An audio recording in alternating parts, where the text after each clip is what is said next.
The thoughts that you call your thoughts are not your thoughts. They are the mind, not your mind, the mind. I know this sounds simplistic, but if you can start to identify that thoughts don't hurt you, it's the thoughts that are stressful that you believe that hurt you. It's no surprise that so many people today have a great deal of uncertainty about where life, the world, the economy is going. We're going through massive changes, and some of them are unprecedented. We haven't seen for 40, 50, 60, 70, 80 years. And yet at the same time, we inherently know that with all this change, there's opportunity, that there's a chance for our lives to be better than they've ever been. The transformations that are happening in science and technology can truly change the quality of our lives, the length of our lives, the way we experience life. And yet, day to day, most people live, I think, with a great deal of foreboding, a great deal of uncertainty. And so I thought it might be nice to just drop in for a couple of minutes and give you a couple of triggers to remind you what I know you know in your heart. And that is, we are not made to survive, we're made to thrive.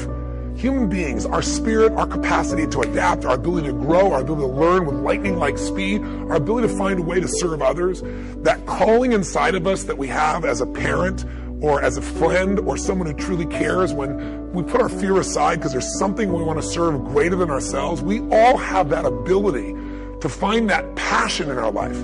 Because we're always looking back, reliving the negative, we end up carrying around all this baggage that weighs us down.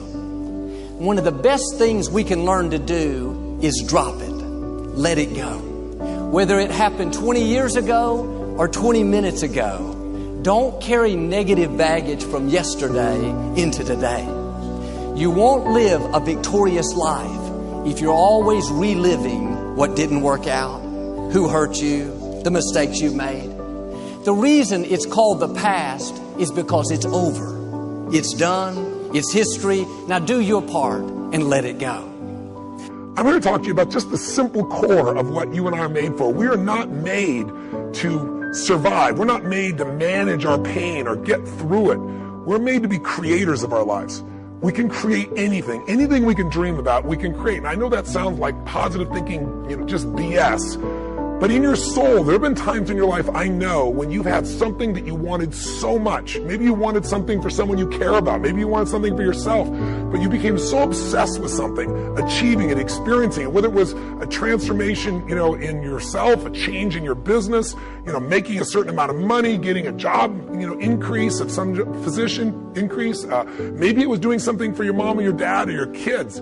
Somewhere in your life, you've gotten obsessed enough to really want to create something that you may not even know how you were going to do it, but you just wanted it, desired it, that you started all of a sudden taking action and you got insights. And before you knew it, what used to be just this impossible dream became a reality.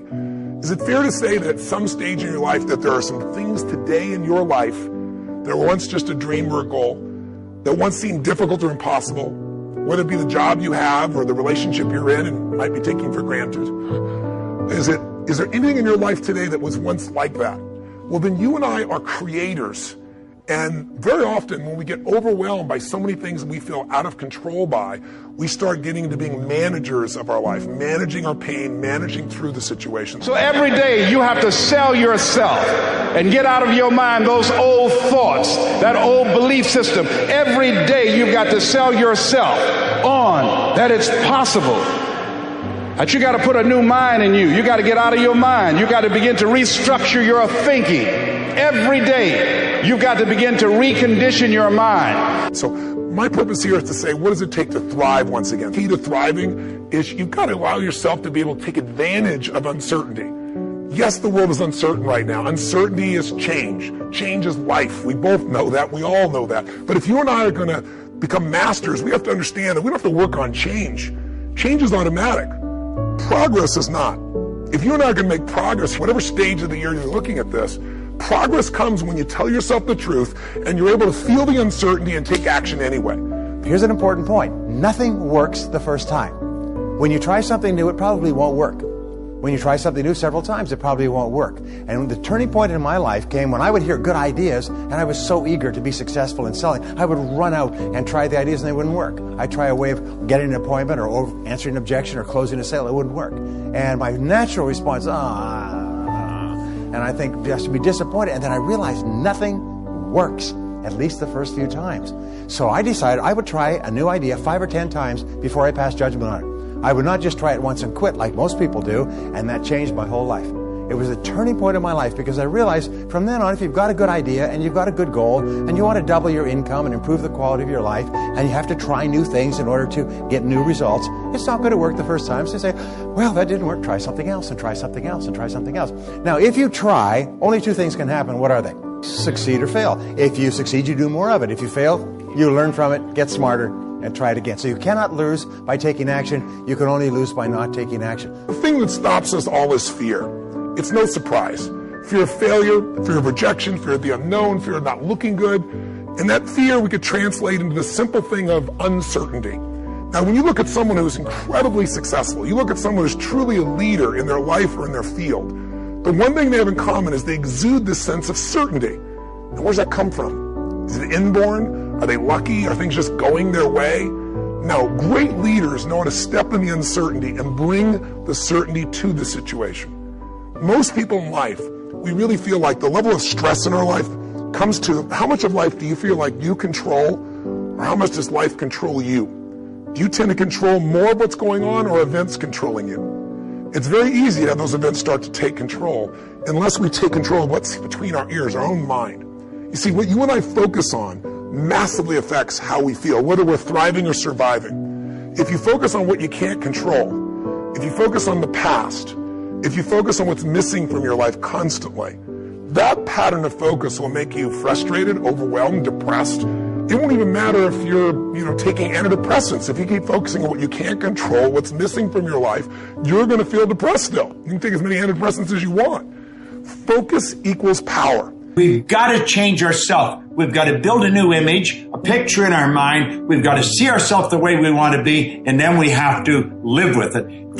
You go to the gym workout, that's what you do. You build a picture how you want to see this arm, and you build that picture, and then you build the body. Well, you build the life in your mind. Take your pen and write out how you want to live. And always start by writing, I'm so happy and grateful now that. And the second you write it, you've got it intellectually.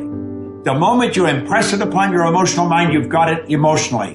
And it's only a period of time till it manifests on the physical plane. Spirit works from a higher to a lower potential. If you want to thrive, you got to focus on what you can control. You got to focus on the difference you can make. You got to focus on what's already in your life that you're grateful for. And I have a little process here at the end that's my gift to you, which is just a simple ritual that can bring you back to this place. So one thing that leaders do is they focus on the things they want, they focus on what they can control, they focus on what they have a combination of gratitude, strength, and commitment. They really unleash the second element. They have a vision. They have something that they're after, something they want to create, something they want to contribute, something they want to give, something they want to make happen. And that's when you become a creator again instead of a manager of life. And it's easy to lose that sense of vision in your life through disappointments. Hey, we've all had them. You get all excited about something and then, life seems to crush it. Somebody betrays you. You betray yourself. You don't follow through, and then you don't trust yourself at the same level. What makes somebody a leader is they build this certainty, and not only with focus, not only do they get a vision for what they want, but they bring that certainty in their body. Because the infinite player understands sometimes you're ahead and sometimes you're behind. Sometimes your product is better and sometimes it's worse. The goal isn't to be the best every day. The goal isn't to outdo your competition every day. That's a finite construction. Finite players play to beat the people around them. Infinite players play to be better than themselves. To wake up every single day and say, how can we make our company a better version of itself today than it was yesterday? How can we create a product this week that's better than the product we created last week? We also have to play the infinite game. It's not about being ranked number one. It's not about having more followers on Twitter than your friends. It's not about outdoing anyone. It's about how to outdo yourself. It's about how to make sure that the work that you're producing is better than the work you produced before. You are your competition.